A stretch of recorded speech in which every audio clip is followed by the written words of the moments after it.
Thank you all so much for being here. It's really a pleasure.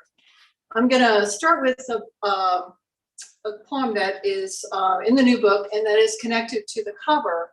The title poem, Cartago, I'm going to read, but that's Costa Rica. This is actually a photograph from Oaxaca, and which is a place I visit often.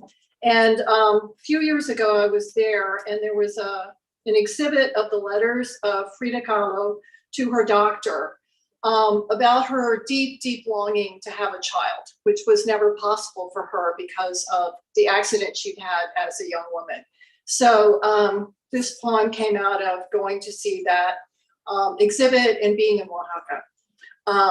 The title is Correspondence Trenzas. Trenzas is the Spanish word for braids. This old afternoon can't stop talking. So many ghosts assemble, their scent fresh as your paintings, green rain in the courtyard outside these walls. So many versions of the same question, each one hollowed with longing. ¿Podría yo tener un hijo? Could I have a child? Letters to your doctor, to your lovers, photographs of you, your husband and his lovers. In one, you hold your sister's boy, un chamaquito dressed like a charro. The weight, the warmth of him, as if he were your own. So many versions of the same question. La sangre, Diego, el mono, el bebé.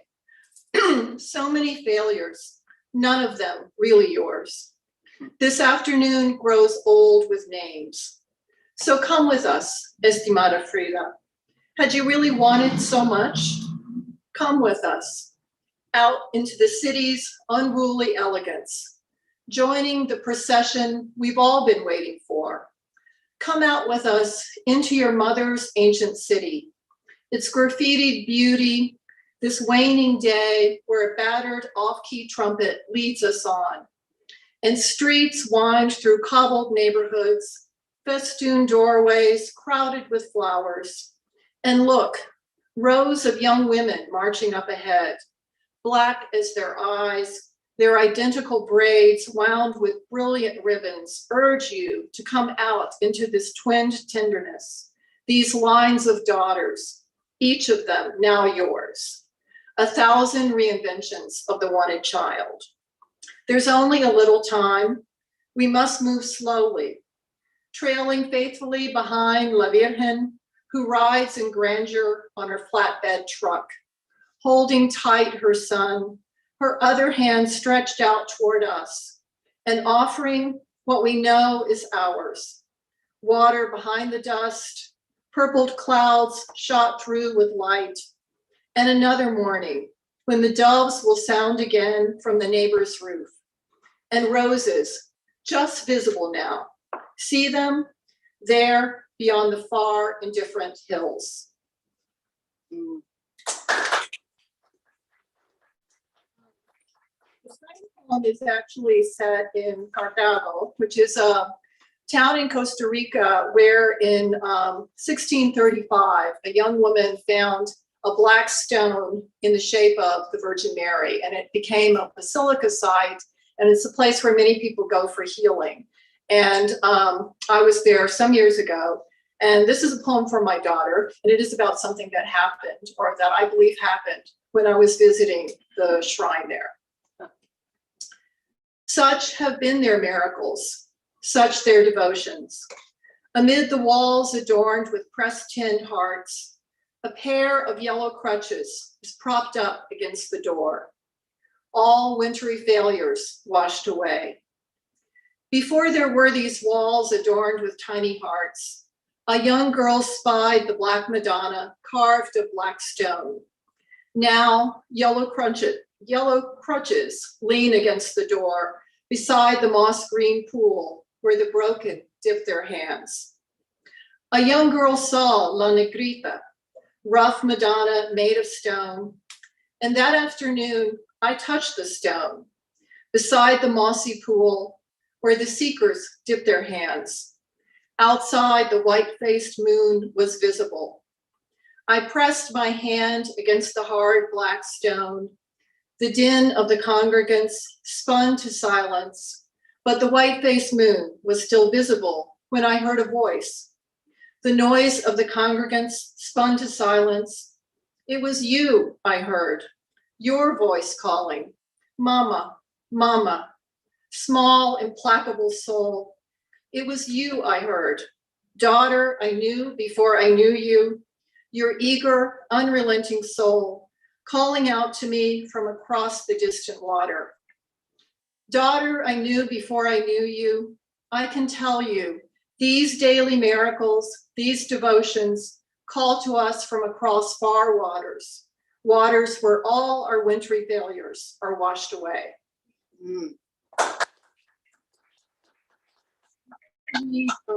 One that is about my mother and about my mother's love for poetry, and specifically for N. St. Vincent Millay, which you love too. This is called How It Might Have Been, and it has an epigraph from Millay. So make the most of this, your little day. After a summer storm, the leaves of the ash trees washed with rain. Scent of wild thyme along the path toward the house, large and white and rambling, seen from a distance above tall grass. Wind alive in late afternoon. These are the details my mother remembered. Even years later, when she told me of the day she drove to Austerlitz, to Steepletop, to the home of the poet whose work she'd loved, Edna St. Vincent Millay. Poet long gone, the house still there, inhabited by Norma, the sister who never wrote poems, who gave my mother an odd, distracted welcome, and later invited my mother to swim in the spring-fed pool they built near the beds of iris, border of pine. It's a place where swimsuits aren't welcome, Norma said. And so my mother described yellow fields, an early moon, partly visible, partly hidden among branches overhead. She told me how lights in the windows of the house lined up like a pattern of stars. The lawn, blue at dusk. How lucky, the way it had all worked out. But what if I stop the story here? What if I say it never happened? It was someone else's mother, someone else's day, not a place my mother ever saw. Still, I'd like to think it could have been. If this were only fact, who would need it?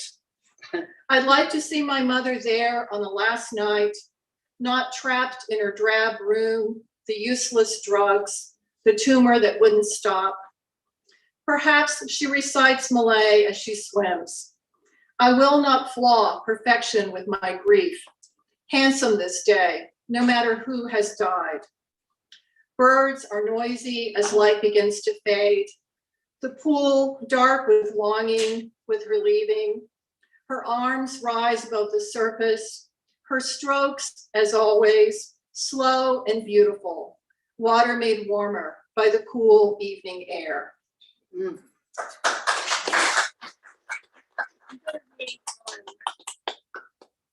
going to read several poems set in North Carolina, since we're in North Carolina.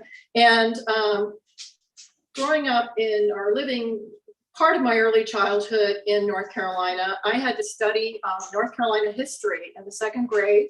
And we learned about Virginia Dare. And I'm probably like a lot of people who just have always been interested in that story. So if there's anybody who doesn't know, there is a little epigraph. In 1587, Virginia Dare was the first English child born in the New World and was among the members of the lost colony on Roanoke Island. Her grandfather and other Englishmen later returned to search for the colonists. So this is called Looking for Virginia Dare. Of course, you would have sung from the boat offshore as the others did. Songs she'd surely recognize, English tunes, a minor key, and like them, you'd search the unfamiliar fields, grasses gray and mauve and brown, waiting for another season to reclaim their colors. Bits of remembered conversation spirited away. Was she robbed of alphabet? She does not call out her name. The world's a dangerous place for a child. So write the lost daughter as the forest. Write her as all that was lost within it. Call her gone, or perhaps call her not yet found. Yes, it's a perilous world, but doesn't every story deserve its turn? Can't you see her now, come unbidden from behind the trees? Noisy birds unsettle the branches, stirred by shadows, the half shadows imagination brings. Her face lit by all that is lovely, strange, so close, thick scent of her hair. You had insisted she was missing. Now ask for her forgiveness and reach for the shy hand of the girl who might yet return, who hadn't meant to be away so long. Because she is waiting there, she comes in a dream so startling, you see it is not a dream at all. Your own life decided by these hills, this river, these trees. And because she is still there, you have reason to believe you too might witness it. The daughter, nowhere, somewhere, and always knew. I'm going to read just two more. The last poem in the book is another North Carolina poem written in memory of my father, who lost his own father at a very young age. And he always said he only had one memory of his father, which was his father taking him to the circus. So this is called At the Circus, 1925, for my father. Again, that spangled afternoon called him back. Only memory of his own father, all of it wild and loud and new, as if he'd learned some new language, one with words for father, for Madame Zazel, shot from a cannon, for the hours that shaped them both like wonder, curved around the hot dust inside the tent, for menagerie, 12 matchless tigers, and the skin of an elephant. Imagine touching it. No other thing ever felt like that. And both of them more than spectators, both of them live and muscular and sheathed in silk, their shimmering bodies high in air, spun in space, both armed with beauty. My father, a small boy, with his father beside him, a quiet god. So time grew loose, stretched out to last his life as it would have to do. When it was over, it was still summer, the light still green and sweet, that brightest season not yet brought to ruin. My father believed in their long walk home, the sharp scent of pine, languid fields, and happiness in the face of the heavy man who would die too soon. All of it remembered just enough. Oh, euphonious choirs, sing. And I'm going to close with a poem because my friend from fourth grade, who I haven't seen since fourth grade, is here. And she is someone who has done amazing work in protecting land in the state of North Carolina, including Springer's Point on Ocracoke, which many people know. And this poem is set on Springer's Point, and it's a poem from my mother. It's called Ocracoke. Think of the squat yellow house, as cheerful and incongruous as a tropical bird, the extravagant pink crepe myrtle in full bloom. Think of Springer's Point, this morning's early trail, the twisting live oak above Pamlico Sound, the windy yaupon, wild olive, the black needlegrass. Think of Chester on the back porch with his stories of cake and fig preserves, the milky white fig sap, those lemon figs, the wasps that love that tree to death. Think of the sugar fig, small and sweet and round. On the last night you lived, you said, I'm so lucky, I'm so lucky. Think now of the sea, which loves what is lost, Think of the ocean, green and unweary, its undulant gray and silver gray, the long lift and fall that is always around us, the bright silver green. Think of all you saw, the swift white arc of a black-tipped gull.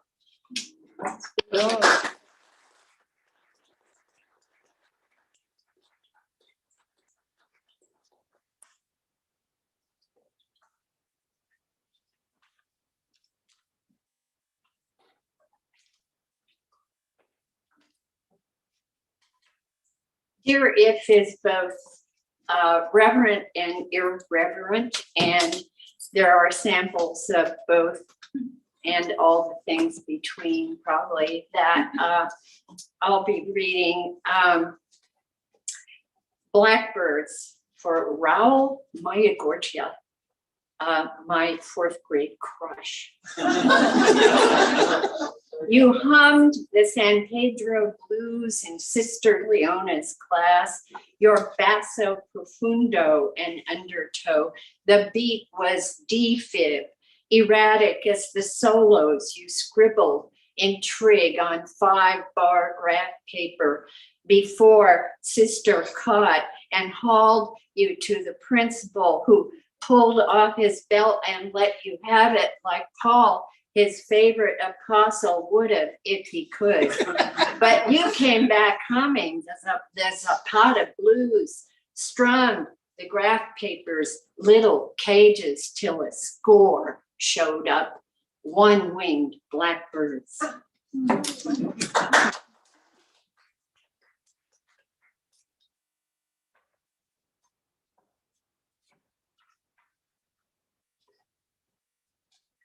Dear God of lilacs, you do the lilacs this morning along Four-Pole Creek, where you also glitter the tadpoles and the doomed, discarded goldfish who glint black, copper, and peony pink, a penny for their lives, ours. An orange cat sniffs the lilac's, tail up, mouth slightly open, sign of arousal. The 100 flowerets, 5-petaled and blue-buttoned, form one spur, a brood, a democracy, a many that's one, both stamened and ovumed, delicious fragrance. No wonder Whitman loved lilacs. The pale violet mimicking dawn's bruise and blur, hurting the horizon into becoming itself again. Or is that also you? That space where days and nights rub shoulders as they pass. The goldfish flick and glint, vanish. Metals urge to be flesh, assuaged for now, and the cat wanders off, tail a plume, trailing odors and lures. Something other than me that's also me. Is it you? Leans in me toward the lilacs, dear unknowing, dear brood and bruise.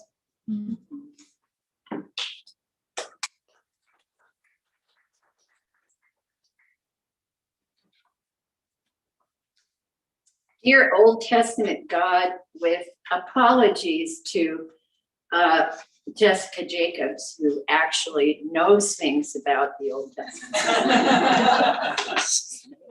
And somehow my little marker seems to have fallen out. Oh, here he is.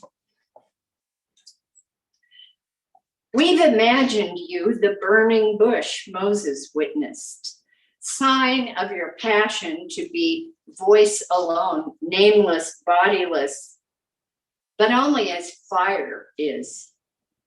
You clung to the embodied, not California's creosote, manzanitas, scrub oak, but Sinai's bramble, rubus sanctus, it's called. after you, or maybe red summer cypress, its flower spurs, flames. Naming's our passion, you see. Maybe you can consume or enwrap without consuming, so you can love over and over an unburning fire, but you go wild, dervish, and devour what you love. And like the flames that halo the stove burner or jump between is and isn't in the fireplace, you flicker loss and endurance on, off, leap, retreat, barely contained, fatal and beautiful, unburned, even as you burn the world you also are.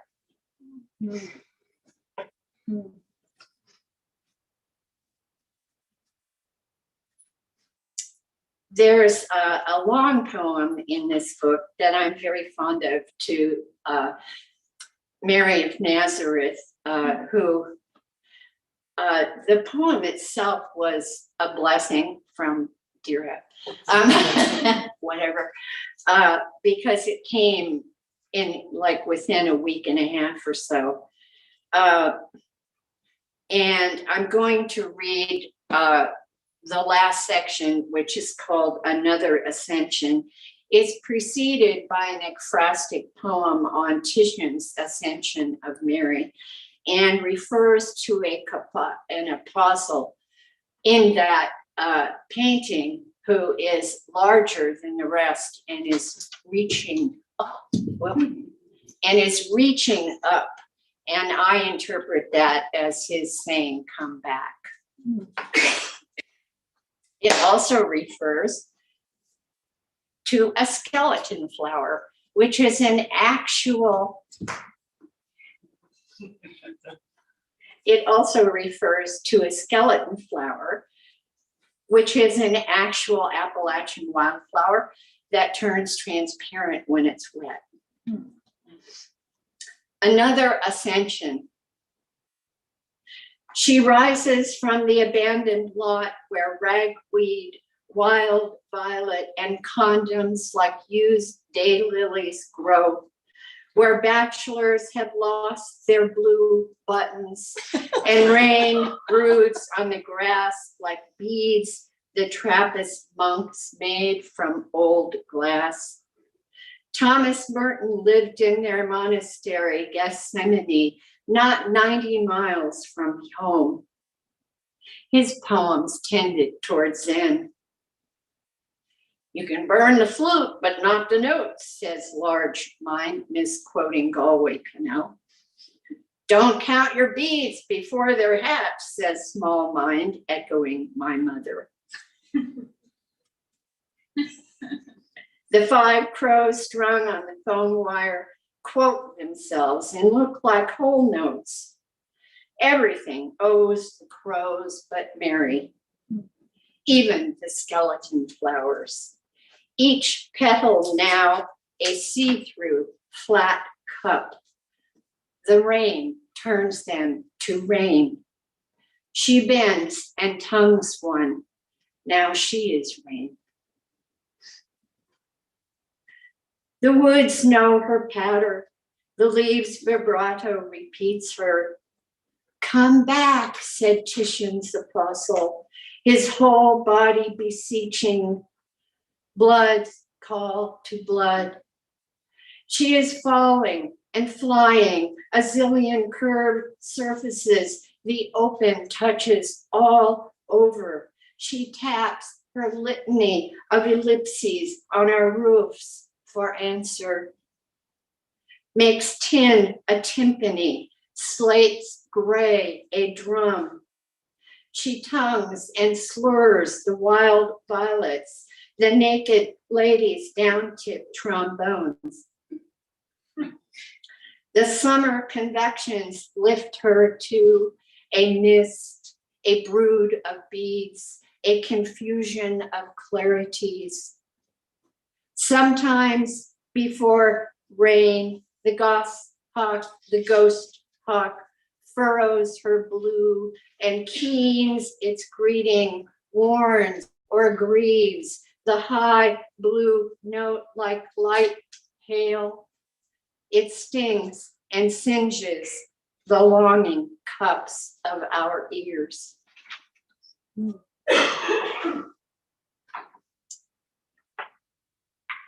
And the last one, if I can put my hands on it.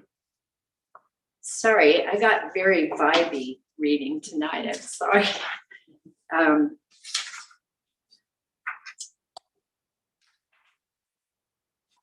This is not fun. Looking for the poem I want. Here it is. Not Understanding but Bearing for Clodagh Smith, 1945 to 2020. Clodagh was a dear friend from freshman year of college throughout my life. Not understanding but bearing. One approach is to practice becoming the thing you aren't. That graveyard column that looks like marble but isn't, which bears only air, a singular ruin and a rule of one. Or take for contrast the weightless lady or wreath of Tibetan prayer flags my window holds, paper miniatures, red, green, blue, gold, square wings strung together, each bearing words, petitions. They shush and whisper when I pass, the language of quiescence, diasporas, small vespers, and they wait like a watcher's breathing, silence listens to. Sometimes the temporal bulges, an eminence and a pressing forward around a ruins column among flags that tremble and pray. And there's breakage. The bare tree limbs on the ridge have fractured sunset. Burning wedges, wing-shaped shards, even breathing breaks the sky. My friend, whose dying still breathes, is stirring the prayer flags. The paper lisps a slight sibilance, breath and no breath, breath and no breath. If what makes her her survives, it is not the eye, the pillar, thick, fluted with rain, sun, and the traffic of sight. What's left can ride the air, able to bear and break without breaking, burn without burning, even in this room where I hold vigil among flags whose country is air, our country. And what is the I, after all? Air, a vowel I pronounce. I, almost a keening. Thank you.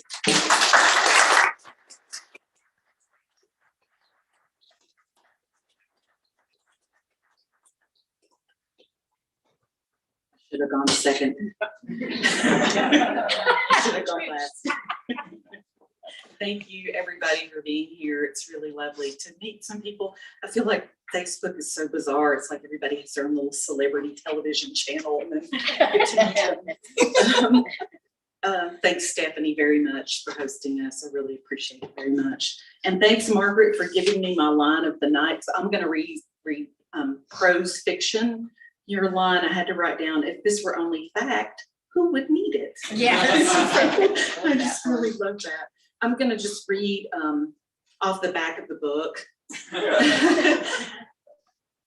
This is a really, Maggie Anderson just bought this and she said, I read the first 5 pages and I want to apologize. It starts out really brutal, but a friend of mine who just finished it, she was a friend from college. She said, I don't want to give it away for anybody, but just the word redemption is what this book is all about. So it'll pay off for you. I hope so. Glenna Daniels, first person narrator of my novel, Genesis Road, faces a midlife cul-de-sac. She bears a recent miscarriage and third divorce. The way her Appalachian parents taught her to cope with tragedy in stoic secrecy. She quits her social work position in Knoxville and runs away from home at the age of 36, heading west with childhood friend Carrie. He's a gay history professor from Atlanta now. During their years in school, Glenna protected him from bullies. Now Carrie is her savvy guide as she tries to heal her fractured life. Through the wilds of America, Glenna grapples with the past and reconciles a way back home. So they go all the way to California, Oregon, Washington, and come home. I really want to try to read for only 10 minutes, so I've chosen 2 short sections. You might need to be reminded that Glenna is the narrator. Kevin is her third husband. He's a public school teacher and a musician. Her dad is Glenn, so she only got 1 A for her name, Glenn and Glenna. Her mother is Faye. Her brother is Dunn. The first scene is from when Glenna is 8, when her dad's abuse starts to really rev up and her resistance is sort of fossilized into the family structure in this scene. And the second scene is at the Carter Fold in Southwest Virginia. If you've never been to the Carter Fold, I haven't been in years, but you need to go. It's where the Carter family started. Country music pretty much, and people still go there and dance on a Saturday night, clog and buck dance. I think these scenes reveal the core dysfunction between father and daughter. I made really, really, really clear to my dad, and I want to say it here, this father is nothing like my dad. So just a disclaimer. So when I was first with Kevin, understanding his music was like working a math problem. He said, okay, hit rewind, and started me on some gateway songwriters he said were kin to Loretta and Tammy Wynette. He played me Nina Simone and Big Mama Thornton. He'd have me drive all over creation while he played cassette tapes he had lined up. I knew where I stood right away. He told me about an old girlfriend who gave him an ultimatum, her or my sax. He grinned that grin. Now what's a poor boy to do? The saving grace was that he loved old time and bluegrass as much as jazz. I could understand his fiddle just fine, and so could Daddy. Maybe the biggest surprise about Kevin was that Daddy liked him, even though Kevin is a tea-wearing agnostic urban liberal, and Daddy was a backslid Free Will Baptist disenfranchised agrarian Republican. Hillbilly music gave them a common ground. The two of them and my brother Dunn formed an easy trio. Another surprise, Dunn wasn't jealous of the two of them when Kevin would join in, but I was. Daddy tried me out on the banjo when I was 8, way before he started teaching Dunn to play. He would lift me to stand on an old milking stool he dragged into the farmhouse kitchen and lay the banjo like a baby in my arms. He stood behind, 4 arms around me, his hands on top of mine. There was no written music. I mimicked his fingers on the strings. One day he let me go, like a kid on a bike. My hands remembered the way. I could feel the echo of his touch for a few phrases when to tug the strings, where to press against the frets. Daddy clapped and clogged around the kitchen, hollering and laughing. For a while after I made such a splash, I couldn't stop practicing and pleasing my daddy. I played every day after school until my fingers were calloused. I worked up a few simple songs pretty handily.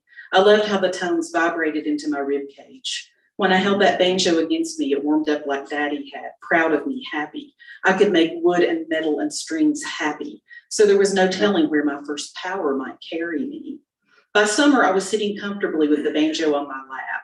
I could keep up while Daddy sang without missing any notes. Then one Saturday morning, as we sat in facing chairs in the farmhouse kitchen, Daddy laid his hands on the frets and stopped me. He pulled the banjo out of my arms. Now you go on, sing while I pick a while. He grinned and nodded. I know you know Little Liza Jane.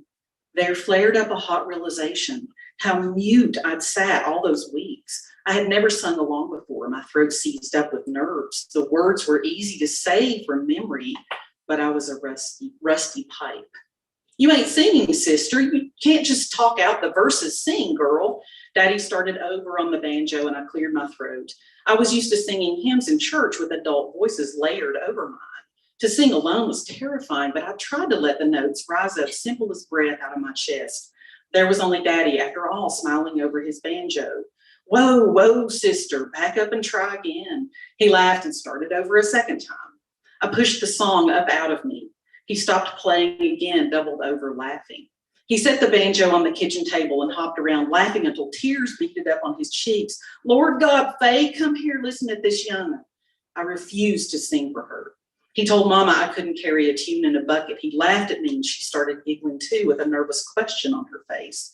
He laid the banjo and guitar in their cases. My lesson was over. The next night after supper, Daddy seemed to think we'd pick right up where we left off. I surprised him right back by not even opening up the banjo case. He played a few licks on his guitar. I could tell he was getting mad, but I didn't budge. He finally forced the banjo into my hands. I set it down. What do you think I want to play the damn banjo for anyway?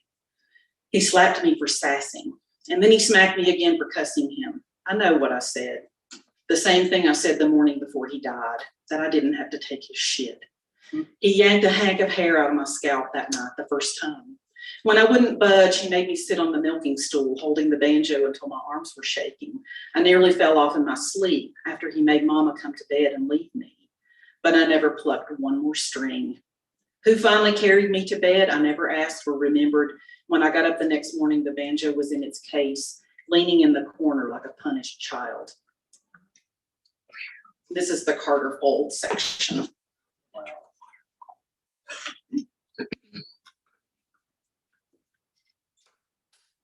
So mad at him, I'm sorry. I do, I really do.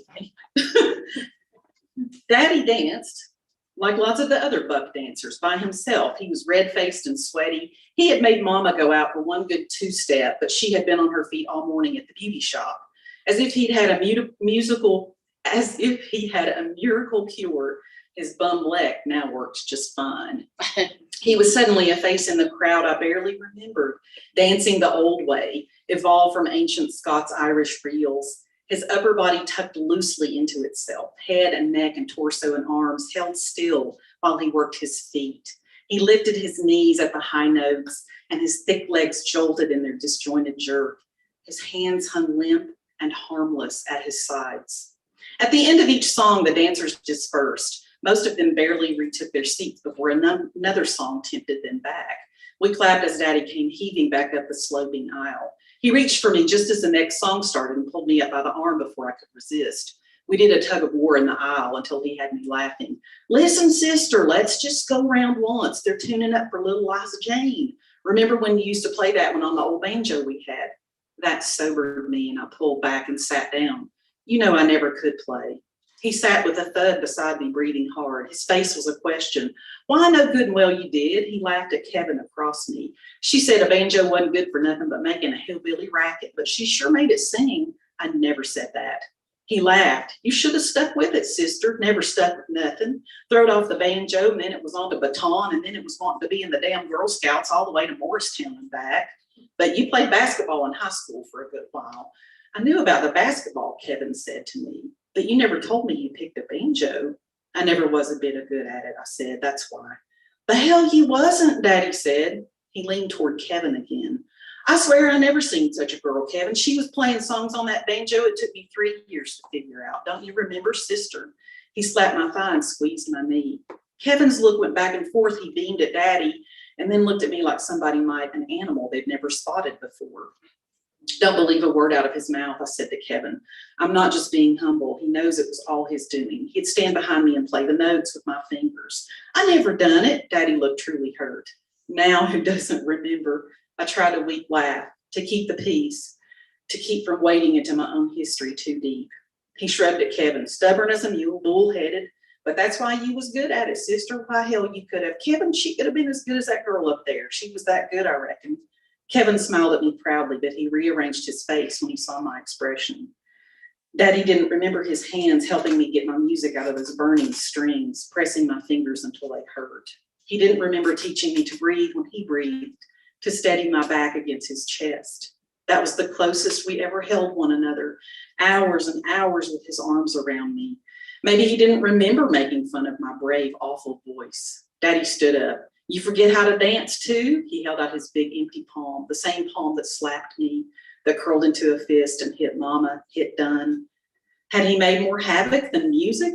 The two always twined together with Glenn Daniels, the volatile abuse and the volatile high times. I looked at his face, which made even less sense than his hand reaching for me. He wanted to force me, but his eyes flickered with his narrowing choices. He felt around inside for his switch, careful in that dark where I knew him so well. He gleamed with ruddy joy, joy as bossy and hard as his rage. He pulled his hand back and rubbed it down the gallows on his overalls and smiled at Kevin. Suit yourself, sister. He turned and buck danced like a court jester down the aisle, smiling at strangers. I fixed it so he would never dare ask me again, but I paid for my win with a moment of the old tremor. There would be hell to pay. Always he would remember my refusal. One more refusal to punish. How did I sit there and sit there? He could live it up all over again, knowing I wasn't hurting anybody but myself. Wow.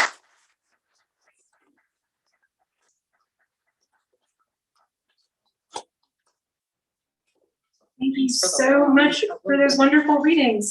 Let's give Margaret, Mary, and Susan another round of applause.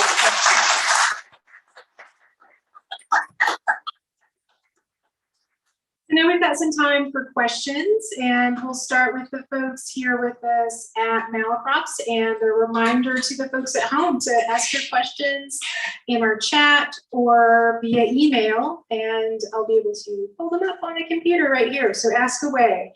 So first of all, hands from the folks in the audience. Any questions? Oh, come on.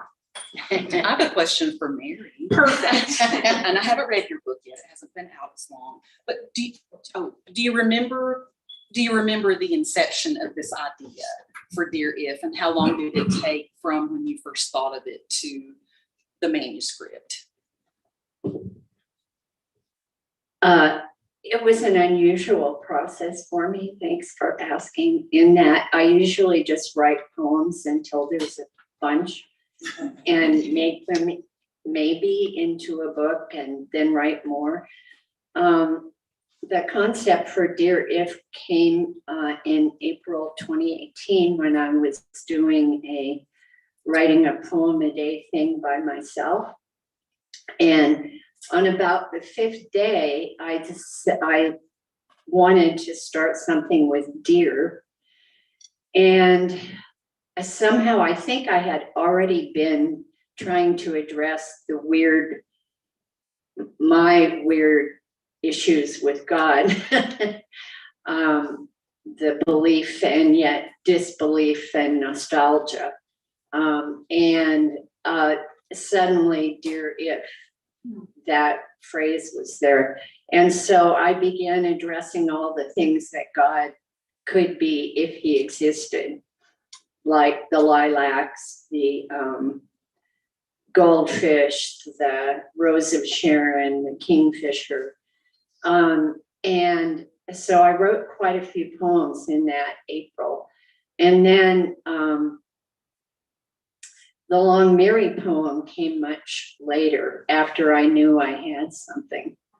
And that was a very moving experience for me, because despite my agnosticism and issues with the Catholic Church, there's a child in me that loves the concept of and the images of the Virgin Mary. Any more questions from the readers to each other before we get to the question that just popped up in chat? No, you're fine. That's actually perfect. I should have pitched it to you first, but sometimes we have people who are hankering in the audience and they want to say that.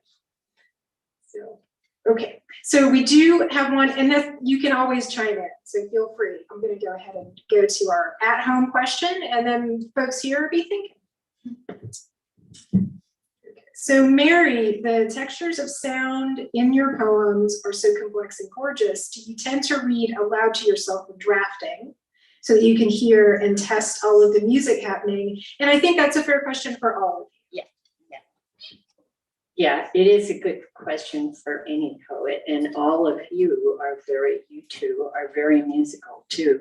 Yes, I do read my work out loud, and it's clear to me that in the real invention phase, when you're first starting to write a draft, that sound guides a lot of my choices, so much that I often have to go back and make more sense rather than relying totally on the sound. Thank you for that.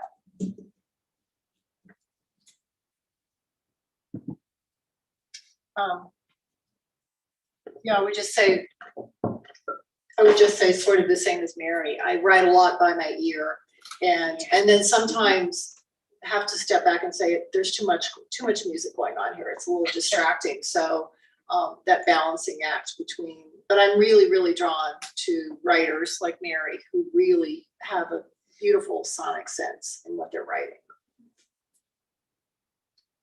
And I guess I would speak about, since this is fiction tonight, the dialect.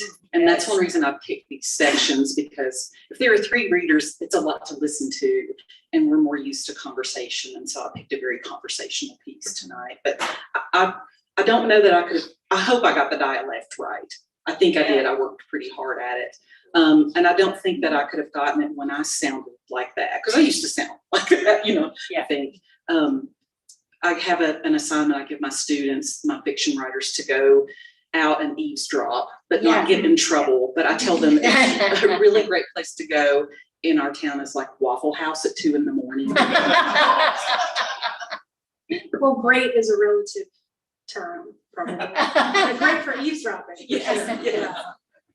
I'd like to throw in, Susan, that I wrote down, I love the voice. And I think there is a great musical sense in your language and the dialect that you've captured.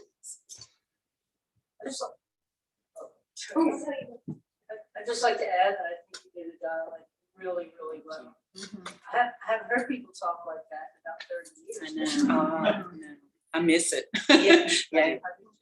For folks at home, that was just a compliment of Susan's use of dialect. And then you, in the front, you had a question. Yeah, I have a question for Margaret. It seems like place is really important to your work. I wonder if you could speak more to how you engage with place in your poetry. Just to repeat for folks at home who might not have heard from behind the mic there, if Margaret could just speak to your use of and your sense of place. Yeah, I mean, specifically tonight, I thought, oh, we're in North Carolina, so I'm going to pull out the North Carolina poems. But I could have gone, if we were in a setting where there was more people from Latin America, I could have gone that direction. There's this whole number of poems that are from Scotland. So yeah, I think place is one of the very first things I go to. And I do write a lot about history and art, but even then I feel like I'm locating myself in a geography. Having lived in different places, but not so many that I don't have a strong sense of each one of them. I think that is kind of where, I mean, I think of geography as really a very significant part, and landscape. You know, I'm really drawn to landscape, obviously the ocean, but other places too. So, and the cultures that are really deep within those different landscapes. Thank you. I was just going to say, and yes, Jessica, but I was just going to say, I think that's another question that we'll open up to everybody else as well. Your sense of place in your writing. When people try to make me talk about starting writing and what I do, I will often say I look out my window and write what I see. But that is in fact true. That's often how I start.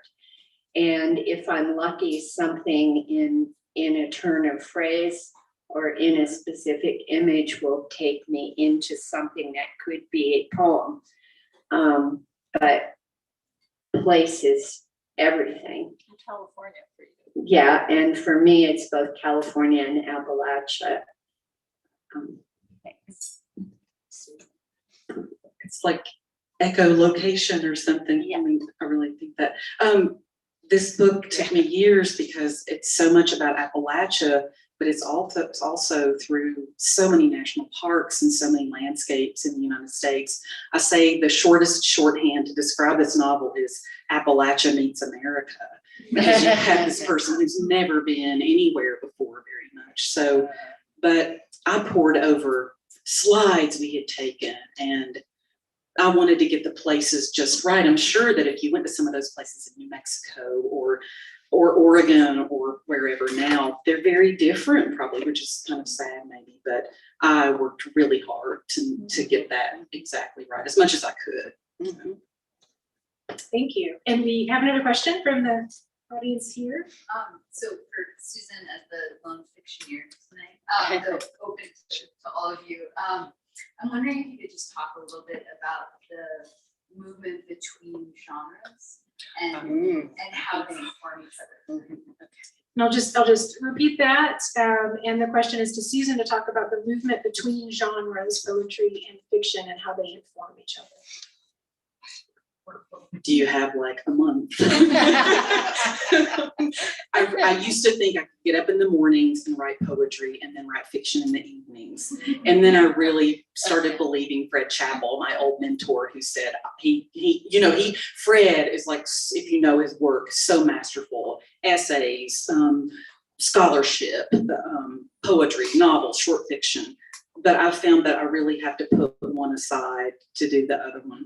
But then they inform each other so much. I mean, I feel like the greatest compliments in some ways that people give me about a novel is that it reads like poetry sometimes. And I know some people don't like that. They want a more Hemingway kind of prose. That's great. But I love poetry in prose. So, but yeah, so doing multiple genres has really helped me with the others. So. And Margaret and Mary, any experience working in multiple genres and thoughts on that?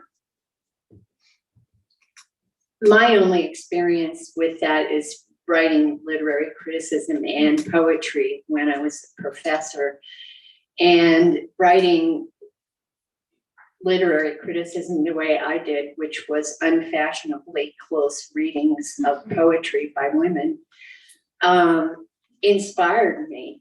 And it gave me ideas in terms of phrases. And so I think they feed each other, but I could not do them at the same time. Like I couldn't do a poem in the morning and then pick up some critical essay in the afternoon. They had to be separate somehow.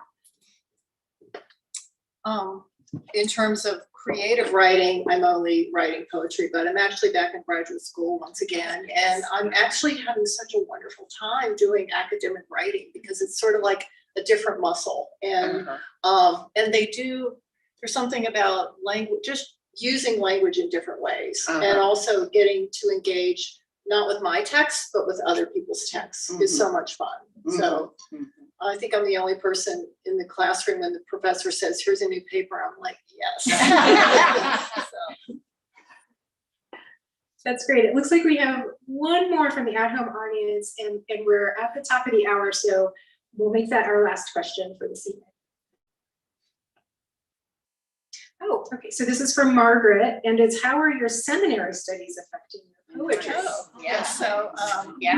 So I surprised myself by starting an MDiv program last fall, and I'm kind of the dear if in my most of my classes. But I really, I've learned that there's this thing now called narrative theology, which I'm really in love with, this idea of how stories and narratives and texts feed our lives in terms of our thinking of who we are. What does it mean to be in touch with the divine? What does it mean to be in touch with everything? So I am finding that I'm really busy, so it's not giving me much time for poetry, but the way the arts and spiritual thinking and theology and religious traditions intersect is really so important to me. And so it's a new path. I'm enjoying it. Wonderful, thank you. And I'll just say thanks again to everyone for the wonderful readings this evening, Mary and Margaret. And